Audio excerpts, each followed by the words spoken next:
नमस्कार दोस्तों, स्वागत है आपका हमारे यूट्यूब चैनल पर स्टडी विद ज्योतिमा। और मैं ज्योतिमा आपके सामने आज हिंदी के कुछ नए प्रश्न लेके आई हूँ। आपको बता दूँ, अगर आप हिंदी के टीचर बनना चाहते हैं तो आपके लिए गर्व की बात है। हिंदी हमारी मातृभाषा है एवं राज्य भाषा, इसीलिए हमें हिंदी पर गर्व है। आइए मिलते हैं। आज का हमारा पहला प्रश्न है, कौन सा वाक्य संयुक्त वाक्य का उदाहरण है? ए, ना कोई आया ना कोई गया। बी, वह जैसे आया वैसे ही गया। सी, वह आया और गया। डी, वह आया तभी तो गया।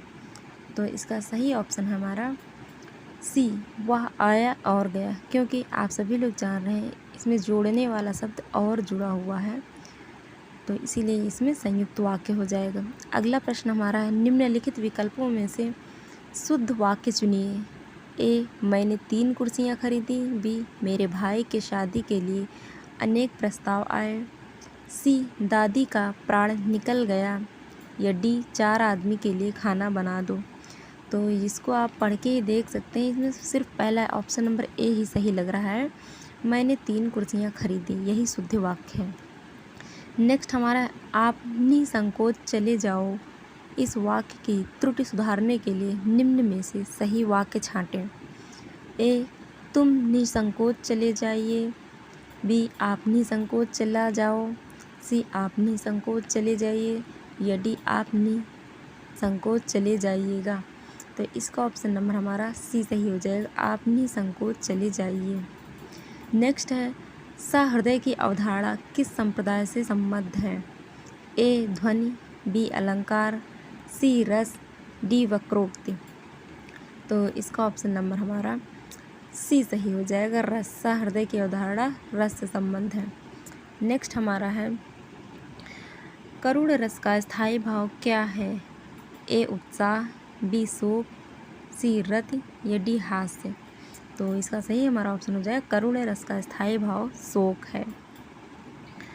अगला प्रश्न है, चरण में वर्णों की संख्या कम से अधिक के आधार पर इन वार्णिक छंदों का सही अनुक्रम कौन सा है? तो इसमें ए, बसंत तिलका, मंद्रकांता, शार्दूल, विक्रीडित, इंद्रवज्रा। या बी, मंदाक्रांता, शार्दूल, विक्रीडित, इंद्रवज्रा, वसंत तिलका। या सी, शार्दूल, विक्रीडित, इंद्रवज्रा, वसंत तिलका, मंदाक्रांता। या डी, इंद्रवज्रा, वसंत तिलका, मंदाक्रांता, शार्दूल, विक्रीडित। तो आपको मैं बता दूं, ये आप लोग जब पढ़ेंगे तभी इसको क्लियर कर पाएंगे। इसका ऑप्शन नंबर डी सही होगा। इंद्रवज्रा में 11 वर्ण होते हैं, वसंत तिलका में 14 होते हैं और मंदाक्रांता में 17 वर्ण होते हैं और विक्रीडित में होते हैं 19 वर्ण। तो इसको आप लोग जब पढ़ेंगे तभी आप इसको समझ पाएंगे। अगला प्रश्न हमारा है, अवध शिला का उर पर था गुरुभार, तिल तिल काट रही थी दृग जलधार। और पूछा गया, इस उद्धरण में प्रयुक्त छंद है? ए, दोहा। बी, सोरठा। सी, बरवय। या डी, गीतिका। तो इसमें जो है बरवय छंद का प्रयोग किया गया है।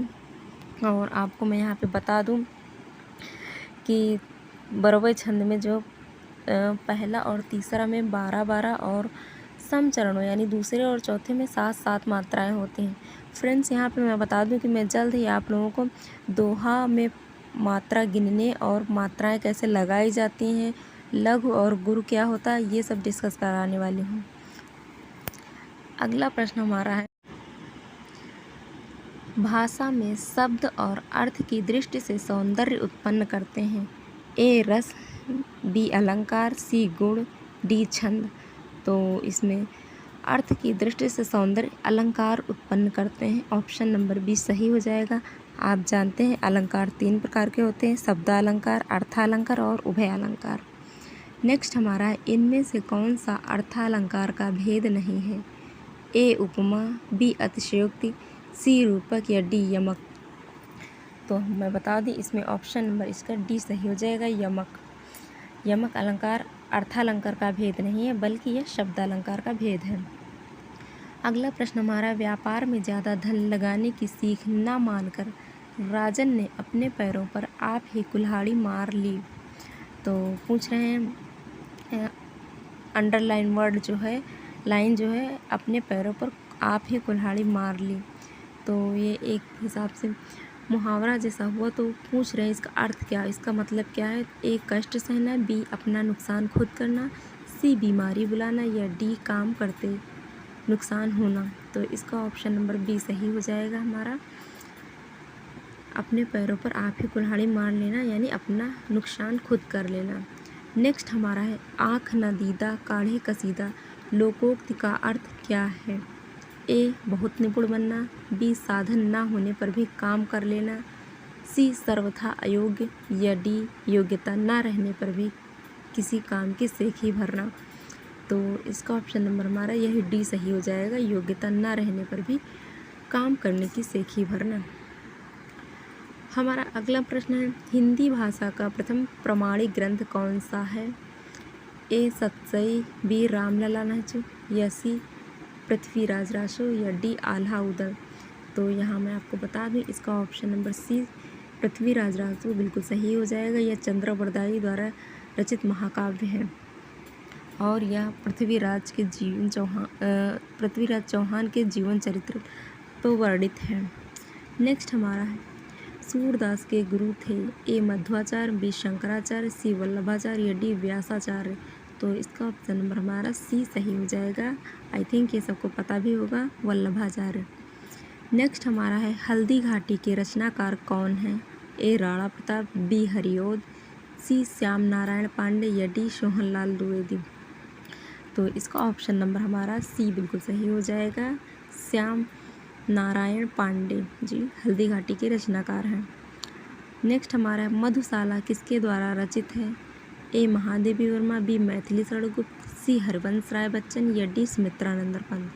तो मधुशाला हमारा ऑप्शन नंबर सी हरिवंश राय बच्चन जी द्वारा रचित है और इनके अन्य हैं मधुशाला, मधुकलश, मधुबाला आदि अन्य रचनाएं हैं। नेक्स्ट है इनमें से कौन सी रचना ज्ञानपीठ पुरस्कार से सम्मानित नहीं है।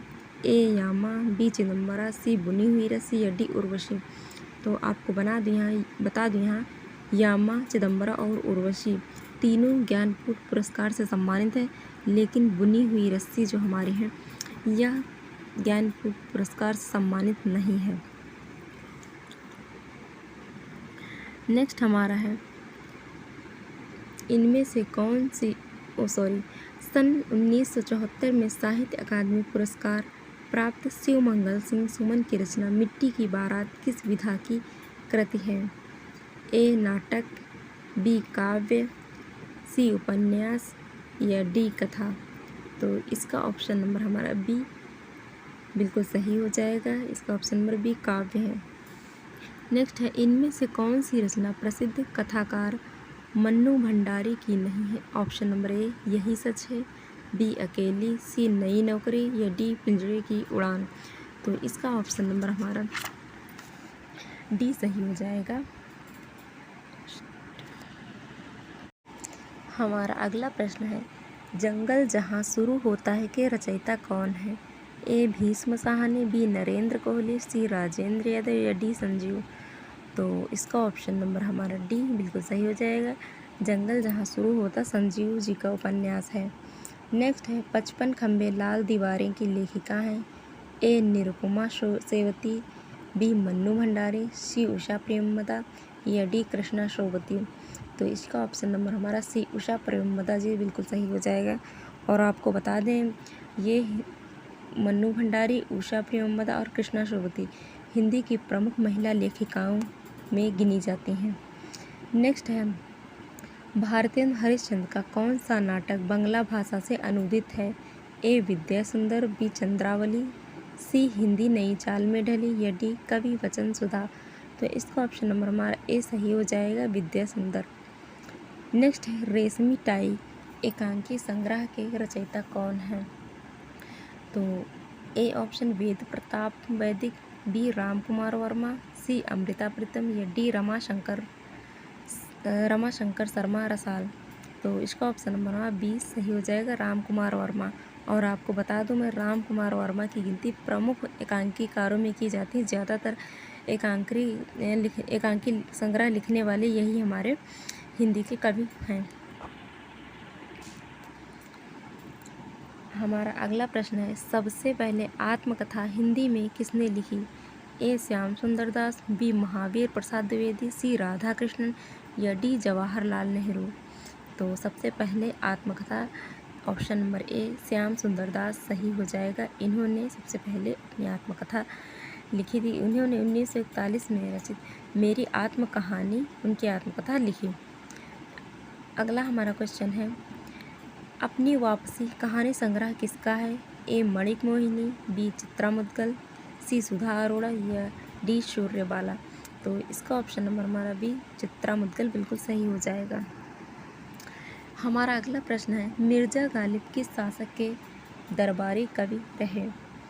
तो ऑप्शन है हमारे बहादुर शाह जफर, बी अकबर, सी शाहजहां या डी हुमायूं। तो इसका ऑप्शन नंबर हमारा ए बिल्कुल सही हो जाएगा। मिर्ज़ा गालिब बहादुर शाह जफर के दरबारी कवि रहे। नेक्स्ट है, अभिज्ञान शाकुंतलम का हिंदी में प्रसिद्ध अनुवाद किसने किया? ए धर्मवीर भारती, बी प्रभाकर माचवे, सी सियाराम शरण गुप्त या डी राजा लक्ष्मण सिंह। तो इसका ऑप्शन नंबर हमारा डी बिल्कुल सही हो जाएगा। राजा लक्ष्मण सिंह ने अभिज्ञान शाकुंतलम का सर्वप्रथम हिंदी में अनुवाद किया। नेक्स्ट हमारा है, स्वर्ग की झलक व अंधी गली के लेखक इनमें से कौन है? ए उपेंद्रनाथ अश्क, बी उदय शंकर भट्ट, सी वृंदावन लाल वर्मा या डी लक्ष्मी नारायण मिश्र। तो इसका ऑप्शन नंबर हमारा ए बिल्कुल सही हो जाएगा, उपेंद्रनाथ अश्क जी। नेक्स्ट है, मुझे चांद चाहिए के रचनाकार कौन है? ए काशीनाथ सिंह, बी सुरेंद्र वर्मा, सी मुक्तिबोध या डी श्रीलाल शुक्ल। तो इसका ऑप्शन नंबर हमारा बी सुरेंद्र वर्मा बिल्कुल सही हो जाएगा। नेक्स्ट है, सुकुल की बीवी किसकी रचना है? Option A Kedarnath Singh, B Dharamvir Bharati, C Nirala या डी कमल भारती। तो इसका ऑप्शन नंबर हमारा सी बिल्कुल सही हो जाएगा। सुकुल की बीवी के रचनाकार जो है ये इनका ऑप्शन नंबर सी निराला जी बिल्कुल सही हो जाएगा। अगला है, संस्कृत के 4 अध्याय किसकी रचना है? ए अज्ञेय, बी मुक्तिबोध, सी जयशंकर प्रसाद या डी दिनकर। तो संस्कृत के 4 अध्याय रामधारी सिंह दिनकर जी की रचना है। नेक्स्ट है, प्रकाशन वर्ष के अनुसार सही अवरोही क्रम कौन सा है?